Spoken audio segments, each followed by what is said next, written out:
Warga antusias daftar loker di job fair yang digelar Pemkab Bojonegoro.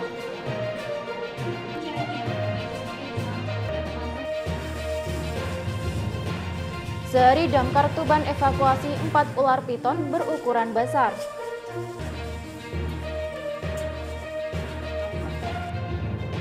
Assalamualaikum pemirsa JTV Bojonegoro. Selain dua informasi utama tadi, kami masih memiliki informasi penting dan menarik lainnya dari wilayah Bojonegoro dan sekitarnya. Inilah pemirsa sketsa pengawalan selengkapnya.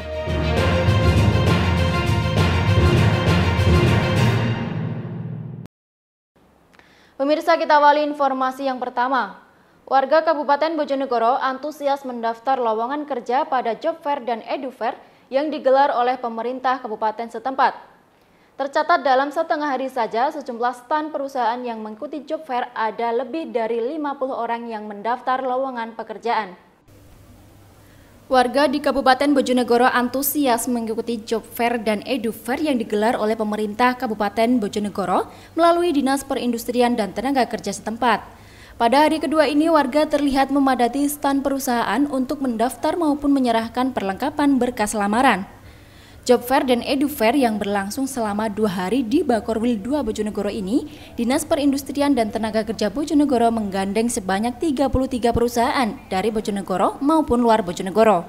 Selain itu, terdapat pula 3 lembaga pelatihan kerja, 3 perusahaan penempatan kerja migran Indonesia, serta melibatkan 4 universitas atau perguruan tinggi yang ada di Kabupaten Bojonegoro. Job fair dan edu fair tahun 2023 kali ini tersedia sebanyak 7.883 lowongan pekerjaan. Di sini warga bisa melamar pekerjaan lebih dari 1 perusahaan. Meski demikian, mereka harus mengikuti ketentuan persyaratan yang ditetapkan oleh setiap perusahaan. Salah satu peserta job fair, Gestica, mengaku menyambut baik kegiatan ini.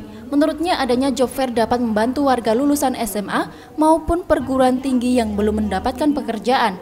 Gestica mengaku mengajukan lamaran pada 4 perusahaan peserta job fair ini. Kalau menurut saya, tanggapan saya, job fair yang ada di pemerintah Bojonegoro ini sangat membantu UMKM dan juga sangat membantu teman-teman yang belum mendapatkan job. Terus juga untuk lulusan SMA atau yang sudah kuliah yang kita belum mendapatkan job atau belum mempunyai pengalaman, kita bisa mencari pengalaman, bahkan kita bisa mendapatkan job dari sini. Terus nanti kan kita juga bisa meningkatkan sumber daya manusia yang ada di sini. Siapa tahu bisa lebih sumber daya manusia meningkat, terus bisa membantu UMKM Bojonegoro, juga bisa mencerdaskan masyarakat Bojonegoro. Ini ke sini untuk ikut juga job fair di sini, Mbak? Iya, saya ikut. Udah ada perusahaan inceran atau belum, Mbak? Insya Allah sudah. Berapa, Mbak? 4. Sudah 4 ya. Semuanya hari ini tersedia gitu? Tersedia. Jadi di sini kayak kita bisa tahu banyak PT di sini, kita bisa tahu kayak job apa saja yang dibuka di sini, terus nanti kita bisa punya wawasan yang lebih. Sementara itu, hasil Business Partner Just MPM Finance dari Haryati mengungkapkan jika kegiatan seperti ini sangat menunjang sekali, terutama memfasilitasi masyarakat dalam mencari pekerjaan. Tari menambahkan jika dalam setengah hari saja ada kurang lebih 50 orang telah mendaftar di perusahaannya, baik secara online maupun menyerahkan berkasnya secara langsung. Di sini perusahaannya menyediakan lowongan pekerjaan diantaranya administrasi, marketing officer, credit officer, dan field collection. Sejauh ini rata-rata pelamar pekerjaan yang mengajukan berkasnya paling banyak mengisi di bagian administrasi. Yang masuk sekitar 50-an ya, jadi sebagian ada yang tidak bawa CV, mereka pada melamar melalui email. Jadi nanti kita akan cek lewat email apakah lebih banyak atau peminatnya lebih sedikit. Rata-rata Bu, yang para peminat lamaran pekerjaan ini di bidang apa saja, Bu?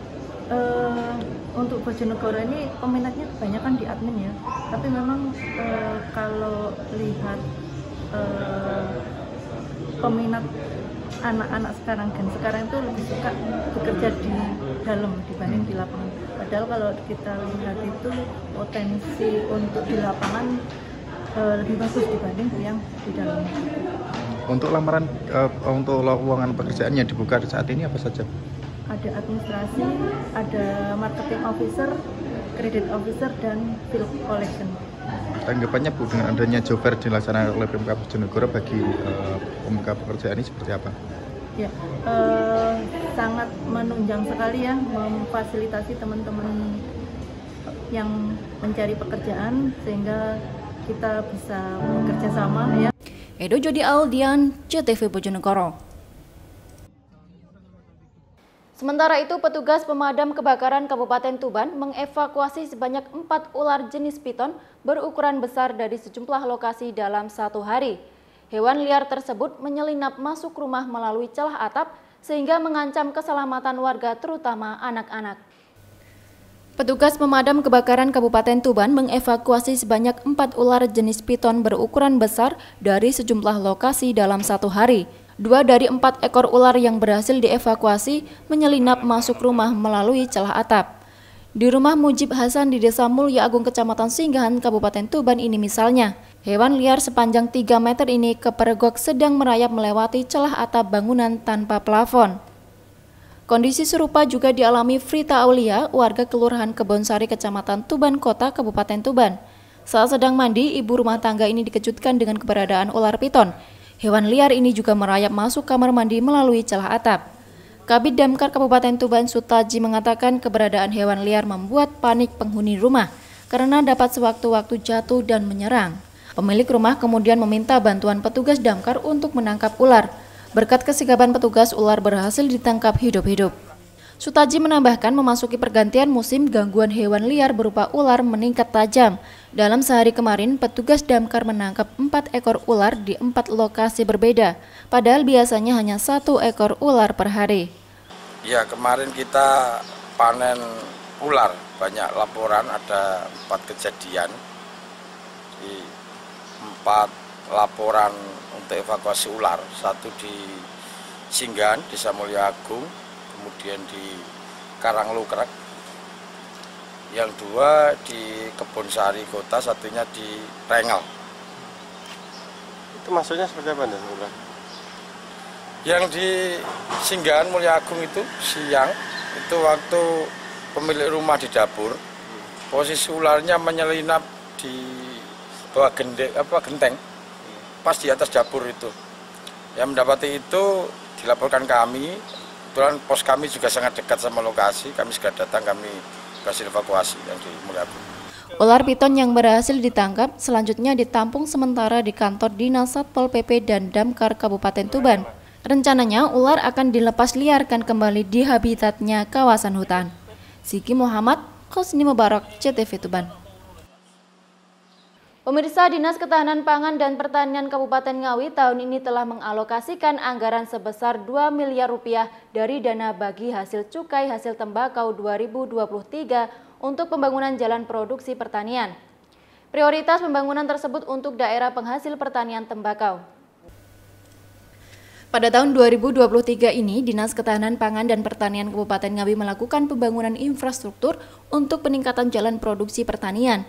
Secara keseluruhan terdapat 12 titik lokasi peningkatan jalan yang dilakukan tahun ini dengan menggunakan anggaran dari dana bagi hasil cukai hasil tembakau atau DBHCT tahun 2023. Kabid Sarana dan Prasarana DKPP Ngawi, Franky Ardian Febriawardana mengatakan 12 titik lokasi peningkatan jalan pertanian tersebut tersebar di 6 wilayah kecamatan dengan besaran anggaran di masing-masing titik sekitar 165 juta rupiah. Menurutnya, pembangunan jalan produksi pertanian difokuskan pada daerah penghasil tembakau dengan harapan mempermudah akses menuju lokasi lahan serta dalam pengangkutan hasil panen. Franky menambahkan untuk panjang jalan yang dibangun rata-rata sekitar 150 hingga 170 meter. Pemkab Ngawi tahun ini masih mengelola dana DBHCT dan juga tembakau, itu yang salah satunya untuk pembangunan infrastruktur. Untuk Dinas Ketahanan Pangan dan Pertanian sendiri, khususnya untuk bidang prasarana, itu alhamdulillah dapat mengalokasikan kurang lebih anggaran 2 miliar untuk pembangunan jalan produksi pertanian. Nah, dengan anggaran tersebut dapat diwujudkan ke dalam 12 lokasi jalan produksi pertanian yang tersebar di 6 kecamatan. 6 kecamatan khususnya yang daerah tembakau, sentra tembakau.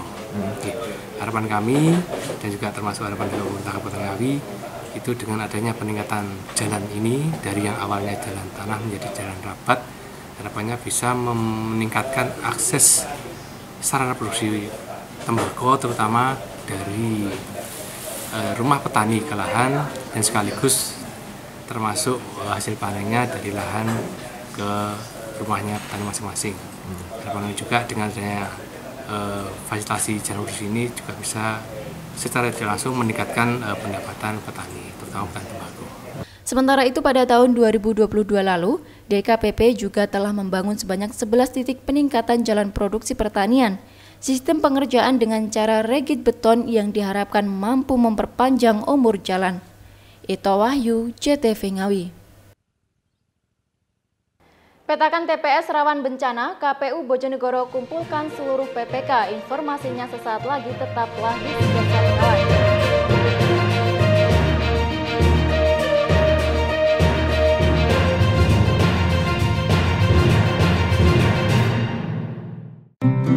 Tahukah Anda apa itu kanker serviks? Kanker serviks adalah kanker yang tumbuh pada sel-sel di leher rahim. Semua wanita dari berbagai usia beresiko menderita kanker serviks. Kanker ini umumnya berkembang perlahan dan baru menunjukkan gejala ketika sudah memasuki stadium lanjut. Oleh sebab itu, penting untuk mendeteksi kanker serviks sejak dini sebelum timbul komplikasi serius. Lalu, seperti apa gejala awal kanker serviks? Tanda dan gejala awal kanker serviks. Yang pertama, pendarahan abnormal pada vagina. Gejala awal kanker mulut rahim yang umum terjadi yaitu pendarahan pada vagina saat sedang tidak menstruasi. Pendarahan yang terjadi bisa lebih banyak atau lebih sedikit dari menstruasi biasanya.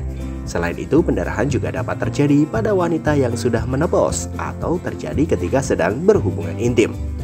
Yang kedua, gejala awal kanker serviks. Keputihan yang abnormal juga termasuk dalam gejala kanker serviks stadium awal. Ketika hal ini terjadi, tampilan warna lendir pada keputihan terlihat tidak biasa dan beraroma tidak sedap. Selain itu, tekstur dan konsistensi cairan vagina juga terasa tidak biasa. Yang ketiga, frekuensi buang air kecil meningkat. Kondisi ini dapat terjadi karena pertumbuhan sel kanker yang mengelilingi leher rahim kemudian menyebar hingga ke kandung kemih. Yang keempat, tubuh menjadi mudah lelah. Tubuh mudah lelah bisa terjadi karena banyak faktor. Salah satunya adalah perdarahan yang tidak normal pada vagina. Yang lambat laun, tubuh mengalami kekurangan sel darah merah atau anemia yang mengakibatkan kelelahan. Lalu, bagaimana cara mencegahnya? Tingginya angka kasus kanker serviks di Indonesia melahirkan kebijakan 1. Deteksi dini kanker leher rahim dengan IVA test atau inspeksi visual asetat, dan deteksi dini kanker payudara dengan SADANIS atau pemeriksaan payudara klinis secara berkala di Fasyankes atau puskesmas. Sasaran untuk semua perempuan yang sudah berhubungan seksual aktif dan hasilnya langsung bisa diketahui. Yang kedua, vaksin HPV untuk anak perempuan SD atau sederajat kelas 5 dan kelas 6 yang diberikan secara gratis melalui Kementerian Kesehatan. Ini dilakukan agar kekebalan tubuh terhadap virus HPV terbentuk sejak dini, mencapai cakupan vaksinasi sebanyak 90% anak perempuan usia 15 tahun pada tahun 2030. Langkah ini menjadi tonggak penting dalam upaya pencegahan kanker leher rahim, sebuah ancaman serius terhadap kesehatan perempuan. HPV atau Human Papilloma Virus merupakan infeksi menular seksual yang disebabkan kontak kulit ke kulit melalui saluran reproduksi. Vaksin HPV mencegah infeksi yang menyebabkan kanker dan prakanker. Penting untuk diingat, vaksin ini penting untuk anak-anak guna mencegah penyebaran virus dan penyakit sebelum mereka melakukan kontak seksual dan terpapar HPV. Vaksin HPV digratiskan sebagai upaya tindakan pemerintah dalam penerapan kebutuhan dasar dan untuk pencegahan keburukan penyakit yang disebabkan oleh HPV. Diberikan kepada anak perempuan kelas 5 dan 6 SD atau MI usia 11 tahun. Lalu siapa yang tidak harus mendapatkan vaksin HPV? Berdasarkan dari WHO, ada beberapa orang sebaiknya tidak mendapatkan vaksin HPV jika mereka pernah mengalami reaksi alergi yang mengancam nyawa terhadap salah satu bahan dalam vaksin HPV atau terhadap dosis sebelumnya dari vaksin HPV, mereka yang memiliki alergi terhadap ragi, dan mereka yang sedang hamil. Melalui program ini, Kementerian Kesehatan berkomitmen untuk menurunkan angka kesakitan dan kematian akibat kanker leher rahim. Dengan vaksin yang terbukti aman dan efektif, serta dukungan penuh dari semua pihak, termasuk tenaga kesehatan, program imunisasi HPV diharapkan dapat berhasil mewujudkan generasi sehat dan bebas dari ancaman kanker leher rahim. Lalu, bagaimana cara kita mendapatkan vaksin gratis? Pemberian vaksin bisa didapat melalui pelaksanaan pemberian imunisasi HPV yang merupakan bagian bulan imunisasi anak sekolah. Atau kunjungi puskesmas, posyandu untuk mendapatkan informasi imunisasi HPV untuk anak kita. Jangan lupa untuk memberikan vaksin HPV kepada anak-anak Anda ya, gratis. Iklan layanan masyarakat ini disampaikan oleh Dinas Kesehatan Kabupaten Bojonegoro.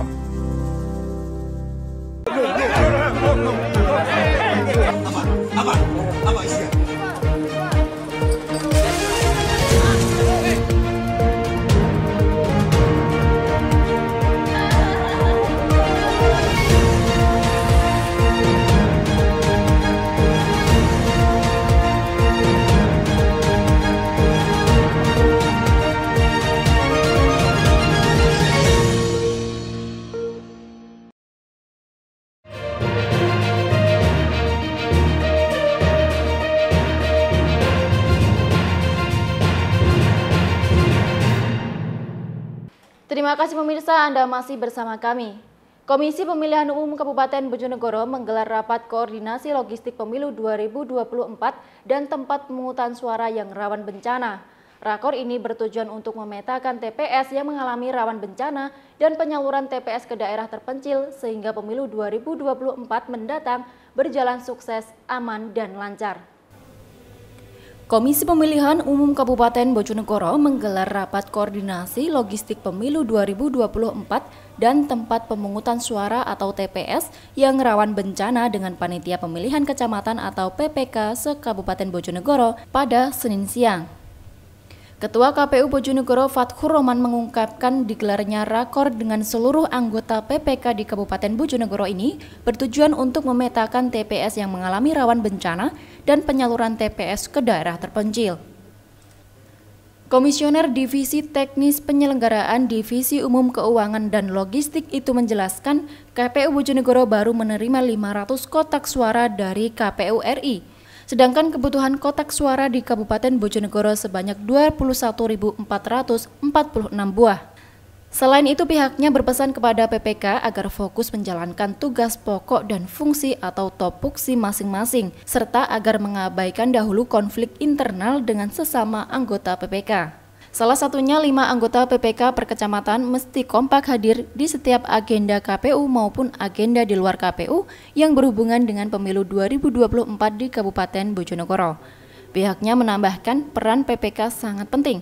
Terlebih anggota PPK yang jumlahnya 140 orang di 28 kecamatan ini membawahi panitia pemungutan suara atau PPS se-Kabupaten Bojonegoro yang jumlahnya 1.290 orang untuk 430 desa kelurahan. Ya, saat ini KPU lagi mengadakan kegiatan rapat koordinasi tentang logistik pemilu tahun 2024. Yang kita undang PPK 5 orang se-Kabupaten Bojonegoro. Pak, terkait logistik, apakah sudah datang semua Pak, 100% Pak? Yang logistik datang masih belum 100%, yang kota masih sekitar 500, kita masih nunggu kiriman selanjutnya. Pak, untuk daerah-daerah yang sulit jangkauan dengan roda 4 nanti logistiknya bagaimana Pak? Ya, ini diantaranya pada hari ini kita lagi memetakan dan minta saran dan masukan dari teman-teman PPK untuk memetakan potensi yang rawan bencana, rawan banjir seperti itu lah, kondisi alam, karena kita tahu di tanggal 14 Februari itu potensi ada hujan. Samsul Alim, CTV Bojonegoro. Sementara itu, calon Presiden Prabowo Subianto bersilaturahmi dengan 68 kiai sepantura raya di Ponpes Langitan, Kabupaten Tuban, Minggu siang. Dalam pertemuan ini, Menteri Pertahanan RI tersebut meminta doa restu kepada kiai dan ulama untuk maju dalam Pilpres 2024. Calon Presiden Prabowo Subianto bersilaturahmi dengan para kiai dan ulama di Pondok Pesantren Langitan, Desa Widang, Kecamatan Widang, Kabupaten Tuban pada Minggu siang. Dalam pertemuan yang digelar secara tertutup tersebut, Prabowo Subianto ditemui oleh 68 kiai sepantura raya. Juru bicara para kiai sepantura raya, Kiai Haji Hasan Mutawakil Alallah mengatakan, Dalam pertemuan tersebut, Prabowo Subianto menyampaikan misinya untuk melanjutkan apa yang sudah dirintis oleh Presiden Joko Widodo, yaitu melakukan hilirisasi, proyek IKN, serta membahagiakan rakyat adil dan makmur sejahtera. Misi yang disampaikan calon Presiden Prabowo Subianto tersebut dianggap sangat relevan dan sejalan dengan misi para ulama yang mengedepankan kemaslahatan umat dan negara. Dalam pertemuan tersebut, Prabowo juga meminta doa, restu, dan kawalan para ulama dan kiai untuk maju dalam Pilpres 2024. Bapak Menhan dengan para kiai pengasuh pesantren se-Pantura dan Malang Raya, dan termasuk juga Malang Raya. Dan alhamdulillah tadi apa yang disampaikan oleh Bapak Prabowo atau garis besar dari misi beliau itu nyambung dengan apa yang menjadi misi perjuangan para ulama, yang intinya adalah untuk kemaslahatan umat, kemaslahatan bangsa dan negara, melanjutkan apa yang sudah dirintis oleh Bapak Jokowi, diantaranya program besar hilirisasi IKN, di mana antara lain seperti hilirisasi ini jelas menambah visa negara dan akan menjadikan negara ini negara yang kaya raya, menjadikan rakyatnya bahagia, adil, makmur, dan sejahtera. Dan itu adalah tujuan dari para pendiri bangsa ini. Oleh karena itu, apa yang disampaikan Pak Prabowo tadi sebagai visi beliau itu sesuai dengan apa yang menjadi visi para ulama tasawuful imam ala ra'iyah manutun bin maslahat, bahwa seorang imam, seorang pimpinan negara atau pemerintahan itu tergantung seberapa baik dia dapat melahirkan kemaslahatan dan kemanfaatan rakyatnya. Dilihat dari visi yang disampaikan oleh Prabowo tadi, itu sangat relevan dengan apa yang menjadi tujuan mission Godwell daripada para ulama. Sebelumnya, calon presiden yang kini menjabat sebagai Menteri Pertahanan tersebut melakukan kunjungan di markas Koramil 0811 08 Widang Tuban untuk menyerahkan 153 motor untuk Babinsa se-Kabupaten Tuban. Usai menemui puluhan kiai di pondok pesantren Langitan Tuban, Prabowo langsung meninggalkan lokasi dan kembali ke Jakarta. Ziki Muhammad, Husni Mubarak, JTV, Tuban. Pemirsa, sejumlah usaha digital printing di Ngawi kebanjiran order pesanan menjelang masa kampanye pemilu 2024. Kebanyakan pesanan alat peraga kampanye, baik bentuk stiker, banner, dan spesimen surat suara yang dipesan partai politik dan caleg. Seperti inilah aktivitas percetakan di salah satu percetakan digital printing di Ngawi. Seluruh karyawan nampak sibuk menyiapkan pesanan pelanggan yang saat ini paling banyak dari partai politik. Diketahui menjelang masa kampanye pemilu 2024, pesanan bahan kampanye meningkat signifikan. Salah satu pengelola usaha digital printing di Ngawi, Eza Novi Setianingrum, mengaku konsumen yang datang kebanyakan dari partai politik atau tim sukses calon anggota legislatif. Diakuinya saat momentum menjelang masa kampanye, pesanan berupa bahan kampanye seperti banner, stiker, atau spesimen surat suara cukup banyak. Jika dibanding kondisi normal, peningkatan pesanan percetakan saat ini mencapai 50% bahkan lebih. Pihaknya juga membuat sistem 70% pembayaran di awal dan 30% saat pengambilan terutama dari pesanan parpol dan calon legislatif. Hal ini sebagai antisipasi agar tidak merugi karena tidak dibayar saat calon tidak jadi atau kalah dalam pemilu. Ya sih Pak, pesanannya juga banyak, order misal kurang berapapun juga bisa gitu. Tergantung pemesan. Kalau rata-rata kalau dibanding dengan harian itu seperti apa Mbak? Kalau harian gitu ya banyak sih, lumayan bedanya jauh gitu. Misalkan kalau itu 40% dari umum Dari umum, ya. yang 60%? 60% rata-rata partai? Rata-rata, ya, gitu. Oh. Rata-rata untuk jenis pesanan sendiri apa coba? Meliputi apa sih? Rontek gitu, terus surat suara, kartu nama, stiker gitu. Bener-bener juga? Iya, bener-bener gitu. Seperti diketahui, untuk masuk masa kampanye pemilu 2024 dijadwalkan mulai tanggal 28 November 2023 hingga 10 Februari 2024 mendatang.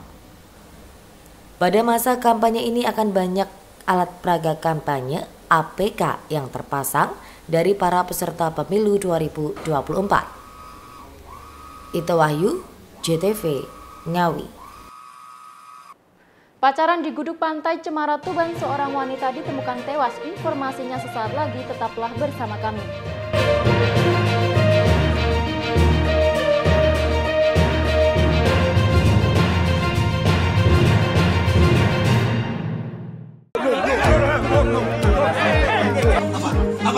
Apa isinya?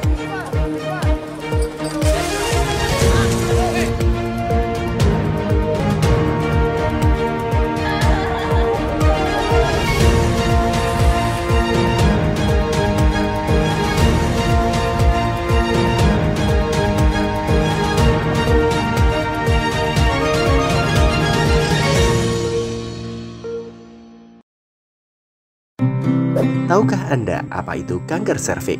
Kanker serviks adalah kanker yang tumbuh pada sel-sel di leher rahim. Semua wanita dari berbagai usia beresiko menderita kanker serviks. Kanker ini umumnya berkembang perlahan dan baru menunjukkan gejala ketika sudah memasuki stadium lanjut. Oleh sebab itu, penting untuk mendeteksi kanker serviks sejak dini sebelum timbul komplikasi serius. Lalu, seperti apa gejala awal kanker serviks? Tanda dan gejala awal kanker serviks. Yang pertama, pendarahan abnormal pada vagina. Gejala awal kanker mulut rahim yang umum terjadi yaitu pendarahan pada vagina saat sedang tidak menstruasi. Pendarahan yang terjadi bisa lebih banyak atau lebih sedikit dari menstruasi biasanya. Selain itu, pendarahan juga dapat terjadi pada wanita yang sudah menopause atau terjadi ketika sedang berhubungan intim. Yang kedua, gejala awal kanker serviks. Keputihan yang abnormal juga termasuk dalam gejala kanker serviks stadium awal. Ketika hal ini terjadi, tampilan warna lendir pada keputihan terlihat tidak biasa dan beraroma tidak sedap. Selain itu, tekstur dan konsistensi cairan vagina juga terasa tidak biasa. Yang ketiga, frekuensi buang air kecil meningkat. Kondisi ini dapat terjadi karena pertumbuhan sel kanker yang mengelilingi leher rahim kemudian menyebar hingga ke kandung kemih. Yang keempat, tubuh menjadi mudah lelah. Tubuh mudah lelah bisa terjadi karena banyak faktor. Salah satunya adalah perdarahan yang tidak normal pada vagina, yang lambat laun tubuh mengalami kekurangan sel darah merah atau anemia yang mengakibatkan kelelahan. Lalu bagaimana cara mencegahnya? Tingginya angka kasus kanker serviks di Indonesia melahirkan kebijakan 1. Deteksi dini kanker leher rahim dengan IVA test atau inspeksi visual asetat, dan deteksi dini kanker payudara dengan SADANIS atau pemeriksaan payudara klinis secara berkala di Fasyankes atau puskesmas. Sasaran untuk semua perempuan yang sudah berhubungan seksual aktif dan hasilnya langsung bisa diketahui. Yang kedua, vaksin HPV untuk anak perempuan SD atau sederajat kelas 5 dan kelas 6 yang diberikan secara gratis melalui Kementerian Kesehatan. Ini dilakukan agar kekebalan tubuh terhadap virus HPV terbentuk sejak dini, mencapai cakupan vaksinasi sebanyak 90% anak perempuan usia 15 tahun pada tahun 2030. Langkah ini menjadi tonggak penting dalam upaya pencegahan kanker leher rahim, sebuah ancaman serius terhadap kesehatan perempuan. HPV atau Human Papilloma Virus merupakan infeksi menular seksual yang disebabkan kontak kulit ke kulit melalui saluran reproduksi. Vaksin HPV mencegah infeksi yang menyebabkan kanker dan prakanker. Penting untuk diingat, vaksin ini penting untuk anak-anak guna mencegah penyebaran virus dan penyakit sebelum mereka melakukan kontak seksual dan terpapar HPV. Vaksin HPV digratiskan sebagai upaya tindakan pemerintah dalam penerapan kebutuhan dasar dan untuk pencegahan keburukan penyakit yang disebabkan oleh HPV. Diberikan kepada anak perempuan kelas 5 dan 6 SD atau MI usia 11 tahun. Lalu siapa yang tidak harus mendapatkan vaksin HPV? Berdasarkan dari WHO, ada beberapa orang sebaiknya tidak mendapatkan vaksin HPV jika mereka pernah mengalami reaksi alergi yang mengancam nyawa terhadap salah satu bahan dalam vaksin HPV atau terhadap dosis sebelumnya dari vaksin HPV, mereka yang memiliki alergi terhadap ragi, dan mereka yang sedang hamil. Melalui program ini, Kementerian Kesehatan berkomitmen untuk menurunkan angka kesakitan dan kematian akibat kanker leher rahim. Dengan vaksin yang terbukti aman dan efektif, serta dukungan penuh dari semua pihak, termasuk tenaga kesehatan, program imunisasi HPV diharapkan dapat berhasil mewujudkan generasi sehat dan bebas dari ancaman kanker leher rahim. Lalu, bagaimana cara kita mendapatkan vaksin gratis?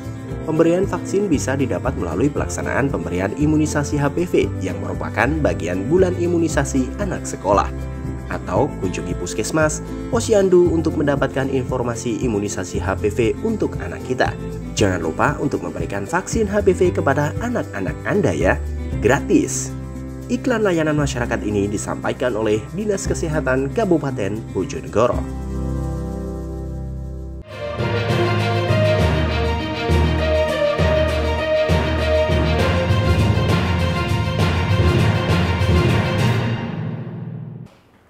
Terima kasih pemirsa, Anda masih di Sketsa Bengawan. Sepasang kekasih ditemukan tak sadarkan diri di kawasan wisata pantai Kabupaten Tuban Minggu malam. Satu orang tewas sementara pasangan pria mengalami shock dan harus dilarikan ke rumah sakit. Diduga kedua korban mengalami keracunan makanan atau minuman yang dikonsumsi bersama.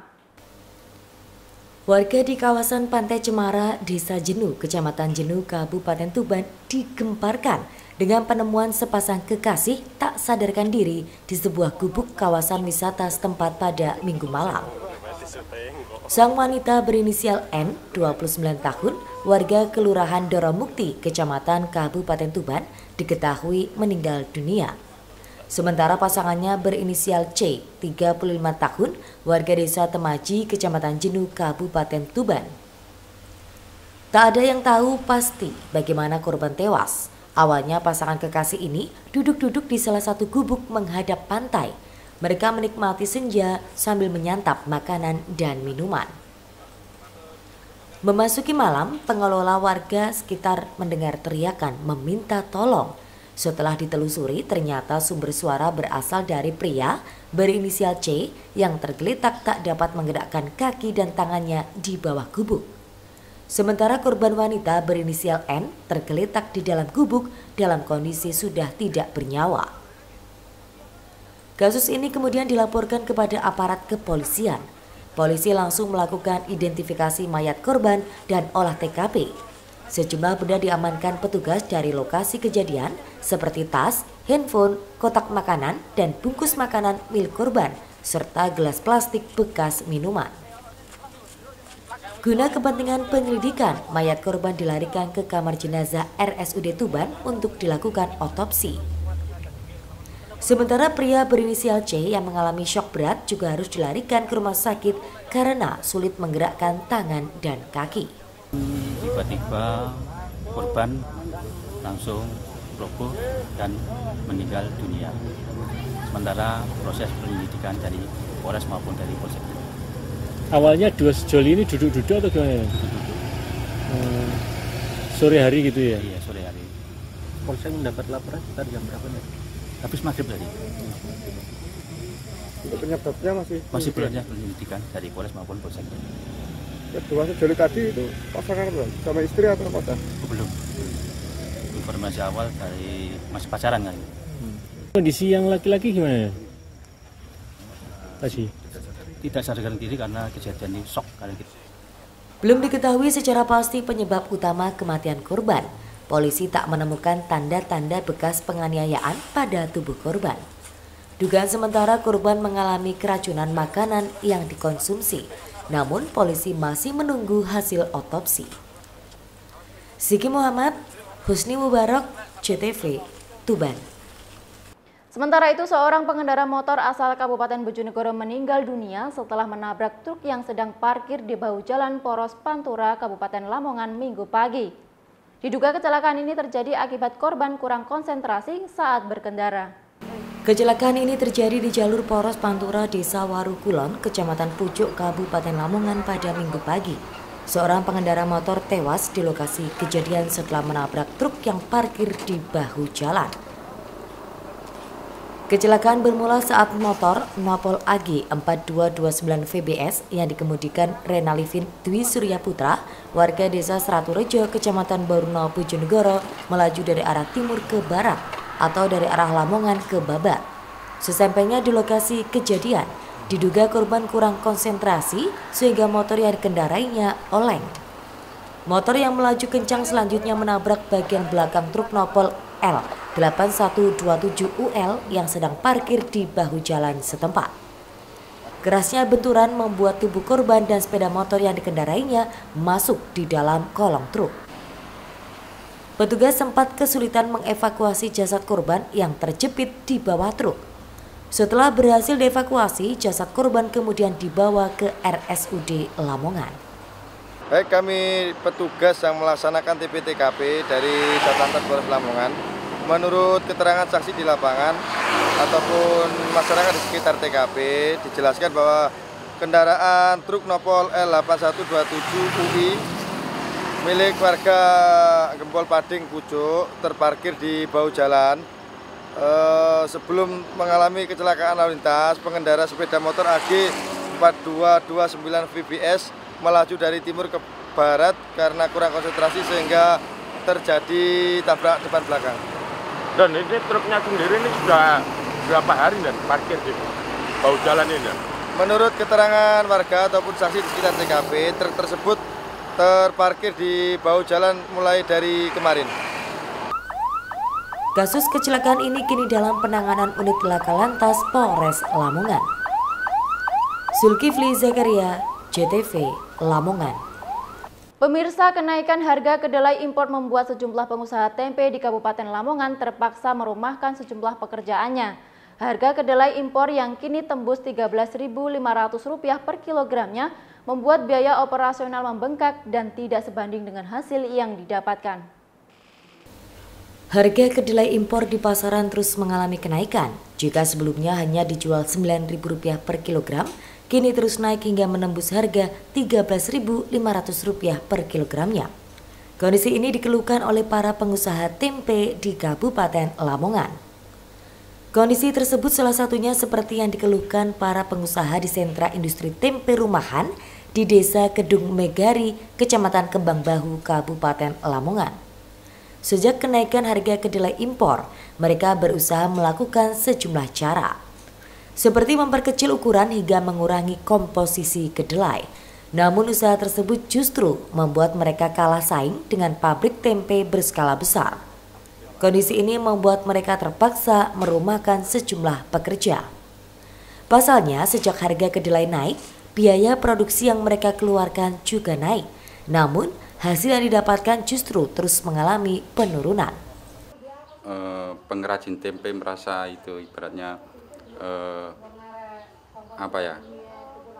merasa dilema karena memang dengan harga yang segitu tingginya kita ibaratnya produksi juga dikurangi, tenaga kerja juga dikurangi, jadi penghasilan juga berkurang, nggak kayak dulu sebenarnya serba mahal. Baru kita ibaratnya kendalanya kalau di konsumen, ibaratnya tempe yang dulu ukuran segitu itu alhamdulillah bisa lancar, tapi sekarang kan mungkin karena produksi kecil sedikit dan ukuran kecil juga kita kalah saingan dengan produksi yang besar-besar, jadi ibaratnya penghasilan merasa berkurang.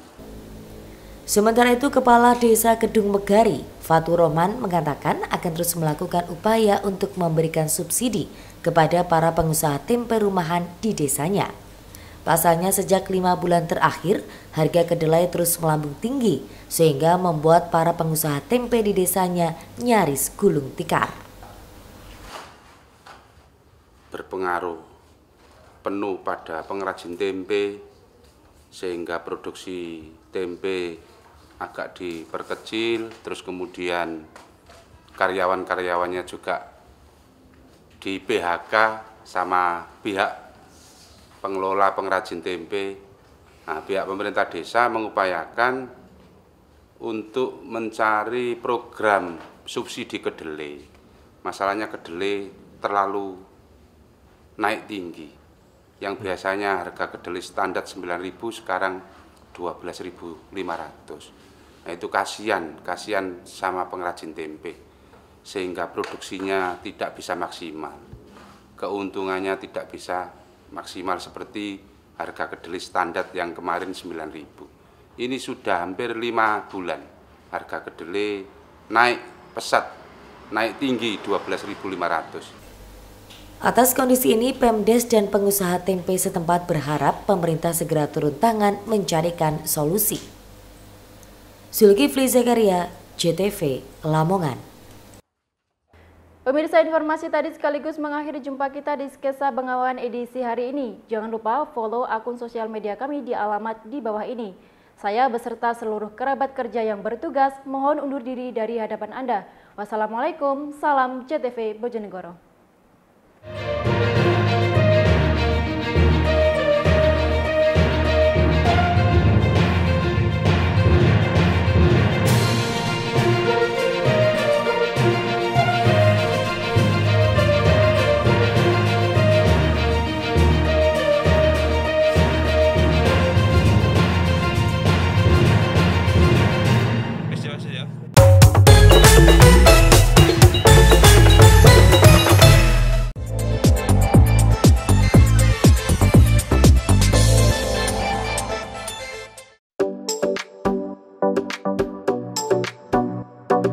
Memperingati Hari Menanam Pohon Indonesia yang jatuh pada tanggal 28 November 2023, Dinas Lingkungan Hidup Kabupaten Bojonegoro menggelar aksi menanam pohon di Desa Wotangare, Kecamatan Kalitidu, Kabupaten Bojonegoro. Sebelum gerakan menanam pohon dimulai, terlebih dahulu dilaksanakan upacara serta memberikan edukasi kepada masyarakat maupun anak sekolah perihal pentingnya pohon bagi kehidupan. Selain itu, gerakan menanam pohon yang melibatkan anak sekolah juga memberikan pemahaman agar peduli terhadap menjaga lingkungan. Usai melaksanakan upacara, sejumlah masyarakat anak sekolah pemerintah Desa Wotangare serta kecamatan setempat kemudian menanam pohon yang sudah disediakan. Pohon yang ditanam ada jenis tebubuya dan tanaman bougainville yang ditanam di sepanjang jalan raya Turu Desa Wotangare. Sejumlah masyarakat dan anak sekolah yang ikut serta dalam gerakan menanam pohon ini pun sangat antusias. Pasalnya nantinya pohon yang akan mereka tanam selain akan dapat memperindah jalan juga akan bermanfaat bagi lingkungan dan manusia. Camat Kalitidu Agus Haryana menjelaskan gerakan menanam pohon Indonesia yang jatuh pada tanggal 28 ini dalam pelaksanaannya melibatkan masyarakat. Kurang lebih sepanjang 2,9 km yang ditanami pohon tebubuya dan tanaman bougainville bersama masyarakat. Pada pagi hari ini kita melaksanakan gerakan menanam yang mana sesuai dengan hari ini adalah Hari Menanam Indonesia yang jatuh pada tanggal 27 November 2023. Dalam pelaksanaan ini kita melibatkan semua unsur masyarakat karena inisiasi yang pertama adalah dari masyarakat, permintaan dari masyarakat untuk melaksanakan penanaman untuk memperindah jalan sepanjang jalan kabupaten yang ada di Desa Wotangare sepanjang 2,9 km. Ya. Sedangkan pada saat ini yang sudah terlibat dari pemerintah kecamatan sebagai spot, dari perangkat unsur desa, kepala desa bersama perangkatnya, dari Pak RT, Pak RW, PKK, dari unsur sekolah, dari unsur masyarakat, ini semuanya terlibat dalam pelaksanaan kegiatan pada pagi hari ini. Sementara itu, Kepala Desa Wotangare Yaci mengatakan gerakan menanam pohon ini merupakan salah satu program penghijauan dari pemerintah desa setempat. Gerakan seperti ini diharapkan bisa terus dilakukan ke depannya. Yaci menambahkan tanaman maupun pohon yang ditanam dapat memperindah seputaran jalan desa serta dapat bermanfaat bagi kehidupan. Selain itu, dirinya mengajak masyarakat agar setelah pohon yang ditanam untuk selalu dijaga dan dirawat dengan baik, seperti menyiram dan tidak merusaknya. Di sini sudah beberapa kali dilakukan. Dulu ada program juga dari Kodim, itu penanaman pohon juga. Karena adanya kalau musim kemarau sangat panas, dan adanya dibikin tanaman di desa kami, alhamdulillah itu sangat membantu dan sangat kita warga di Utangarit sangat siap untuk program penanaman ini. Program dari desa juga ada dan warga sekitarnya. Dari Pemdes sangat memprogramkan dan disupport oleh Babinsa, Babin Kantimas maupun Kecamatan dan DLH. Harapan kedepannya di desa Utangarit untuk ada kelanjutannya dan perawatannya kita adakan tiap per bulan, kita adakan kerja bakti untuk merawat tanaman yang ada di desa Utangarit. Edo Jody Aldian, CTV Bojonegoro.